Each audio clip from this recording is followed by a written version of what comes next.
CDPO नगरा पूजा रानी हार्दिक अभिनंदन करती हूँ। मैं यहाँ पर ICDS के द्वारा संचालित कुछ योजनाओं की संक्षिप्त जानकारी आपके बीच साझा करना चाहूँगी। ICDS 1975 2 अक्टूबर से अभी तक यह योजना संचालित है और इसका मुख्य उद्देश्य ग्रामीणों के बीच, समाज के बीच कुपोषण को दूर भगाना है और साथ ही साथ बच्चों को घर से बाहर निकाल करके स्कूल के बीच जोड़ने का काम भी ICDS आंगनवाड़ी केंद्र के माध्यम से कर रही है। इसके मुख्य लाभार्थी वर्ग में 0 से 6 वर्ष के बच्चे, गर्भवती माता, प्रसूति माता और किशोरी हैं, जिनके पोषण संबंधित, स्वास्थ्य संबंधित सभी आवश्यकताओं की पूर्ति ICDS के द्वारा किया जाता है। किशोरी बच्चियों के बीच पूर्व में व्यावसायिक शिक्षा की व्यवस्था भी की जा रही थी, जो कि अभी तत्काल स्थगित है।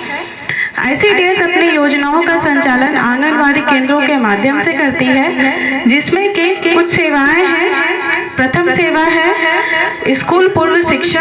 अर्थात 3 से 6 वर्ष के बच्चे को हम लोग आंगनवाड़ी केंद्र के माध्यम से केंद्र पर रखते हैं और उन्हें उनका शारीरिक, मानसिक, बौद्धिक विकास आंगनवाड़ी केंद्र के माध्यम से करते हैं, ताकि 6 वर्ष की उम्र पूर्ण करने के बाद जब बच्चे का नामकरण स्कूल में हो तो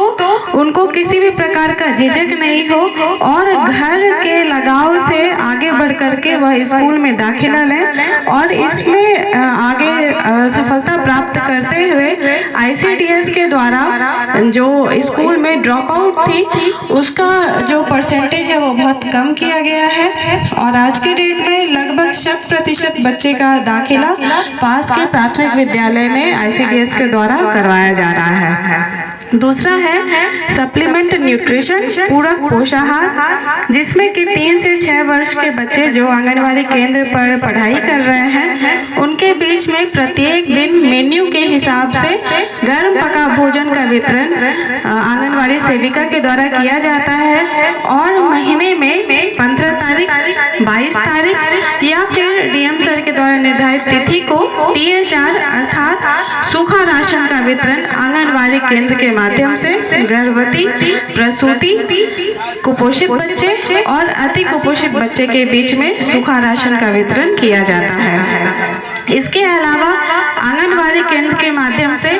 संदर्भ सेवा का आयोजन किया जाता है, जिसके अंतर्गत आंगनवाड़ी केंद्र पर प्रत्येक माह की 14 तारीख को वजन लिया जाता है और जो बच्चे कुपोषित श्रेणी में है, अति कुपोषित श्रेणी में है, तो उसमें अति कुपोषित बच्चों की पहचान करते हुए उनको NRC रेफर किया जाता है। NRC में अति कुपोषित बच्चे अपनी माँ के साथ रहते हैं और तब तक उनको स्वास्थ्य लाभ दिया जाता है जब तक कि वह सामान्य श्रेणी में नहीं आ जाते हैं। यह एक महत्वपूर्ण व्यवस्था है जो कि आंगनवाड़ी केंद्र के माध्यम से किया जाता है। इसके साथ प्रत्येक माह एक निर्धारित तिथि हम लोग माइक्रो प्लान के द्वारा निर्धारित करते हैं, जिसमें कि प्रत्येक आंगनवाड़ी केंद्र पर टीकाकरण किया जाता है, जिसमें कि स्वास्थ्य विभाग का भी सहयोग होता है। ANM के द्वारा वहां पर जो भी योग्य लक्षित वर्ग है उन सभी के बीच में टीकाकरण करके हम लोग अपनी सेवाओं को आप तक पहुंचाते हैं। इसके अलावा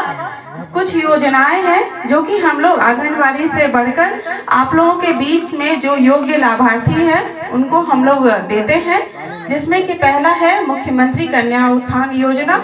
जिसमें कि बच्ची के किसी भी परिवार के बच्ची के जन्म लेने पर 2000 रुपए की राशि दी जाती है। किसी भी परिवार में जो प्रथम 2 बच्ची होती है उसको 2000 रुपए की राशि दी जाती है और इसके बाद की जो राशि है वह शिक्षा विभाग के सहयोग से स्कूल के माध्यम से प्रदान किया जाता है। इसमें प्रथम बच्ची अगर लड़की है और दूसरी बच्ची में अगर जुड़वा बच्चियों का जन्म हुआ है तो इस स्थिति में दोनों जुड़वा बच्ची को भी लाभ मिलेगा, अर्थात उस स्थिति में परिवार में बच्चियों को लाभ प्राप्त करने की संख्या 3 हो जाएगी। इसके बाद है प्रधानमंत्री मातृ वंदना योजना। इसमें हम लोग जो वैसी माताएं जो कि असंगठित क्षेत्र में काम कर रही हैं, किसी भी सरकारी कार्य पर नहीं है, उन सभी को हम लोग आर्थिक सुरक्षा उनके गर्भावस्था के दिनों में मुहैया